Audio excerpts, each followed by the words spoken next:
Okay. Disconnected from audio. Hi, Hi everyone, my name is Paarth, my name is Medha. and today we're going to cover topics 2.4 and 2.6 on the AP exam for microeconomics using the Krugman's economics textbook. So starting with number one, consider the market um, for cheese stuffed jalapeno peppers. There are two consumers, Casey and Josie, and their willingness to pay for each pepper is given by the accompanying table. Neither is willing to consume more than 4 peppers. Use a table to construct the demand schedule for peppers for prices of $0, 10 cents, and so on up to 90 cents. And 3, to calculate the total consumer surplus when the price of a pepper is 40 cents. So in order to find your consumer surplus, you would subtract the amount you're willing to pay minus the actual amount. So starting with Casey, sorry, let me start annotating.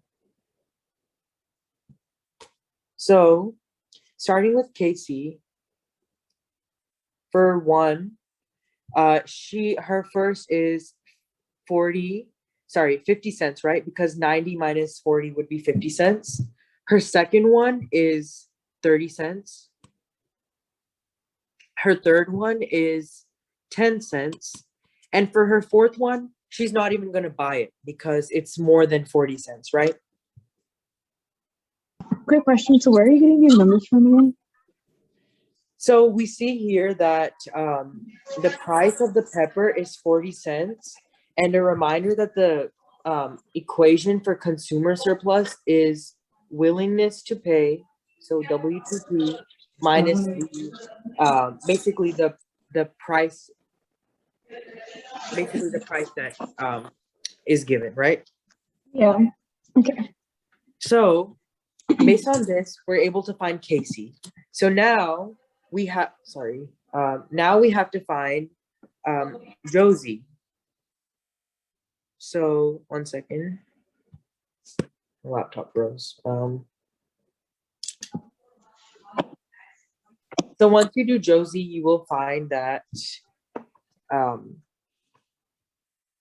Josie starts off with, for one, it would be 40 cents, right? Because 80 minus 40 is 40. For 2, it would be 20 cents. For 3, it's just 0. And for 4, she doesn't pay anything. Not buy. So we're going to in order to find the total consumer surplus, remember that we would add all of these numbers together, right? So this would be 90 cents, right? And then this would be 40, 20. So this would be 60 cents, right? So the answer should be $1.50 if I'm not mistaken. But yes. Okay. Yeah, it's $1.50. Yes, so that's how you would calculate that.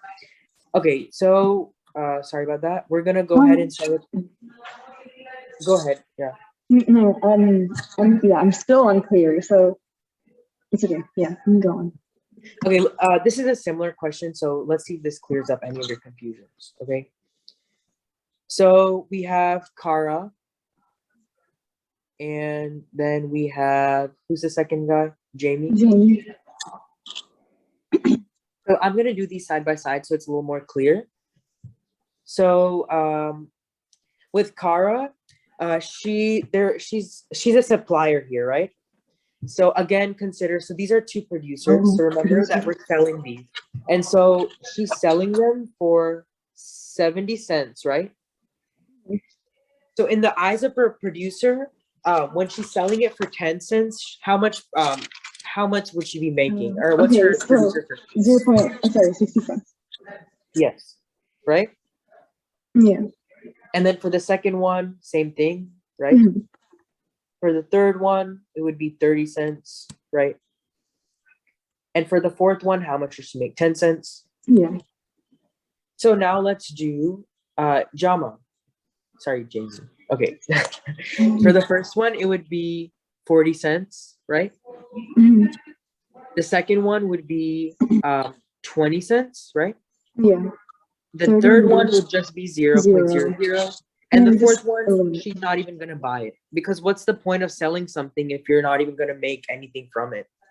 And so you add all of these numbers together and you get $1.60 for Kara's, and you get 60 cents for, sorry, that's $60. 60 cents for Jamie. Add those together and you get $2.20. Yeah, that's right. Okay. Does that make more sense? Yeah, that makes actually more sense because the textbook did it a different way. Okay. Sorry about that. Now we're going to go over the multiple choice questions. So Medha, you can go ahead and do number 1. Okay, so it's asking, what is the value of the consumer surplus when the market price is 40? So the consumer surplus is basically below the demand line and above the price line, so it's its entire area. So to find the consumer surplus, we just find the area of the triangle. So it's 40 times 200 divided by 2, and it should be 4,000.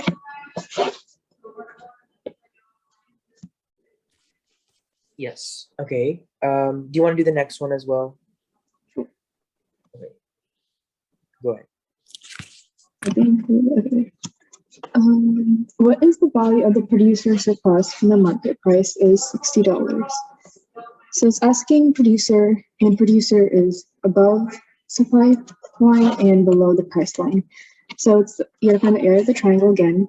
So 40 times 50 divided by 2 is 1,000. Oh, sorry, the third one.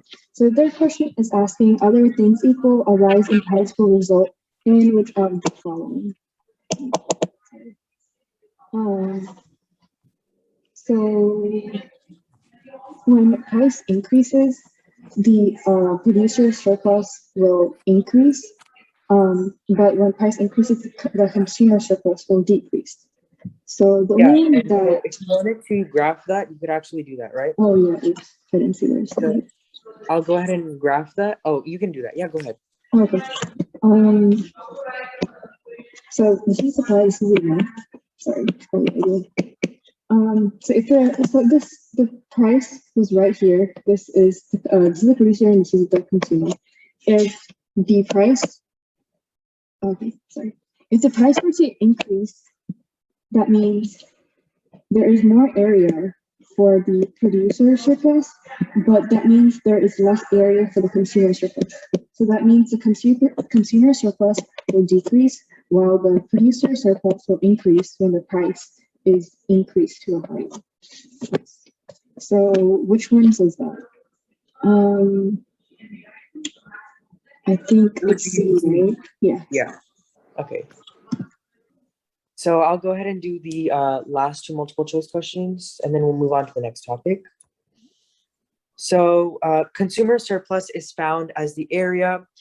So a reminder that consumer surplus would be below the demand curve, but also above the price. And so right off the bat, you see that your answer is B. And if you really wanted to graph that out because you're confused, let's go ahead and do that. So this would be supply and demand. And this is your equilibrium price, and your consumer surplus is going to be in this shaded region right here. And that's below the demand line, but also above the price, right? Okay. And the last question for multiple choice, allocating kidneys to those with the highest net benefit, where net benefit is measured as the expected increase in lifespan from a transplant, is an attempt to maximize what? So when you're maximizing something for a consumer, it would be consumer surplus, right? Because this would be a benefit for the consumer. So I believe the answer should be A. Does that make sense? Can you elaborate? Can I what? Elaborate a little bit on that. So So asking for allocating kidneys to the highest net benefit. So highest net benefit meaning which one would benefit the consumers the most, right? So allocating kidneys to those. So whoever needs the most, you know, where net benefit is measured as the expected increase in lifespan from a transplant. So I guess you could kind of consider this, how would you maximize utility in a way, you know, maximizing satisfaction and maximizing your surplus for your consumers. And that's why you would get consumer surplus. It wouldn't be profit or equity or respect for elders, since those three we haven't really learned about. And the last one, especially because that's just not related to economics as much. And so it's not producer surplus because it does not pertain to producers. Okay, we're gonna go ahead and start with the next topic. So if you could pause recording for 1 second.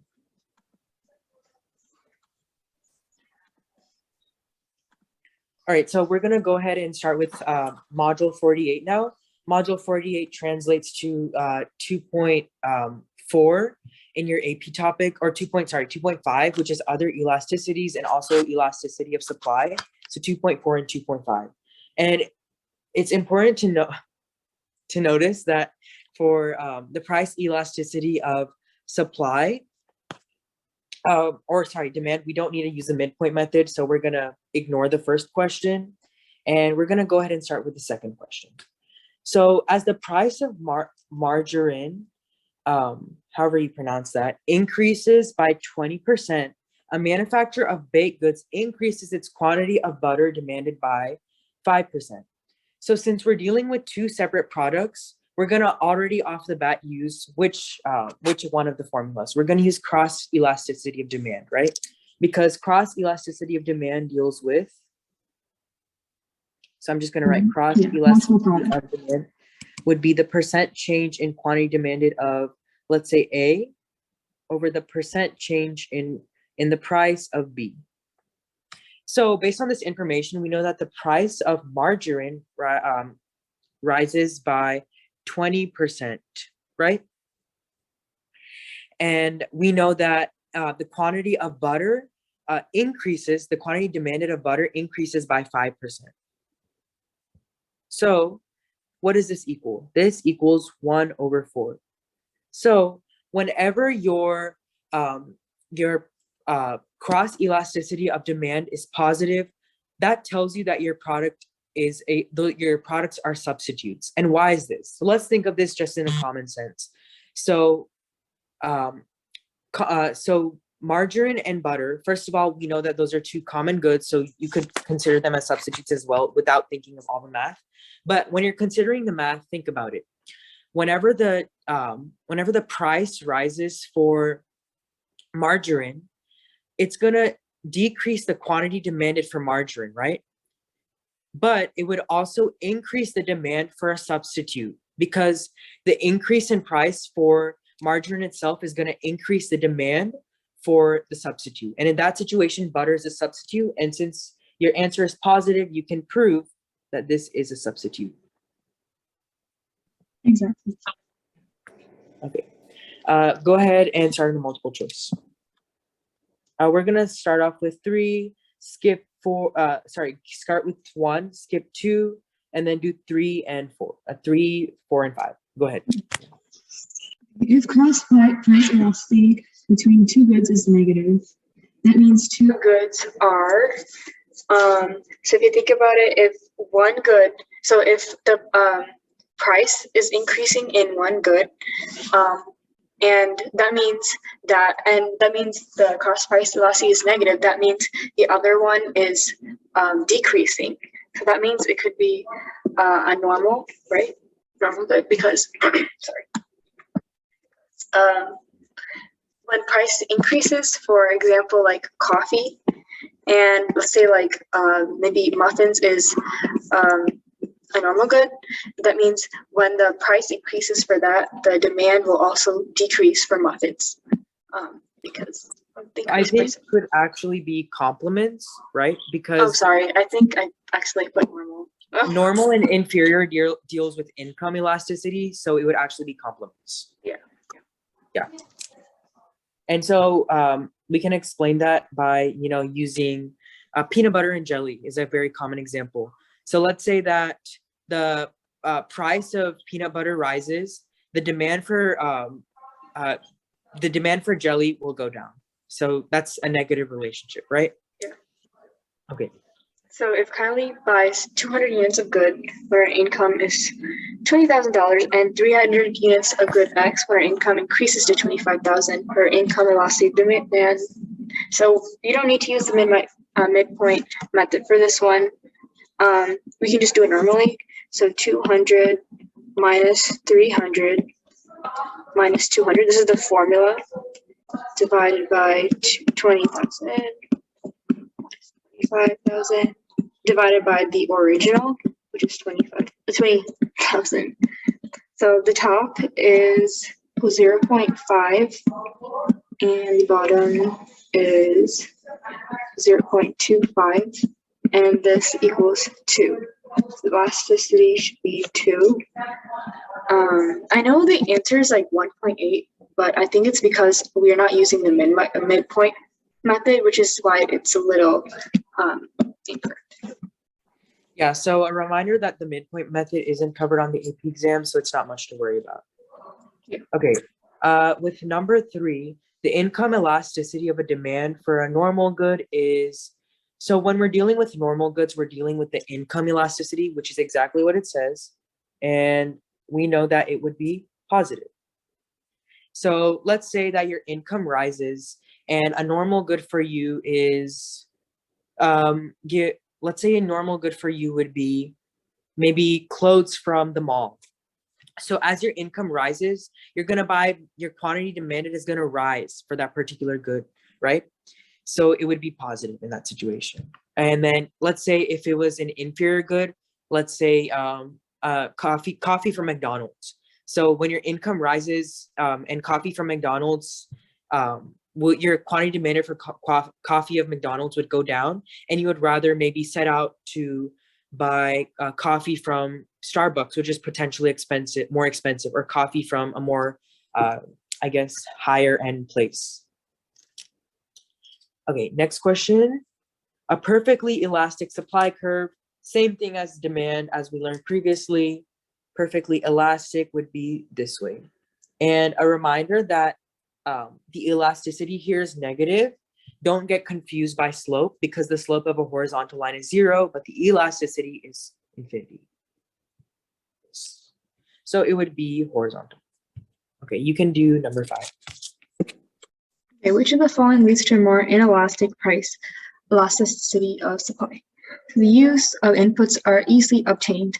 So if inputs are easily obtained, that means it's elastic because it's easier to adapt to the price change. So that would be incorrect.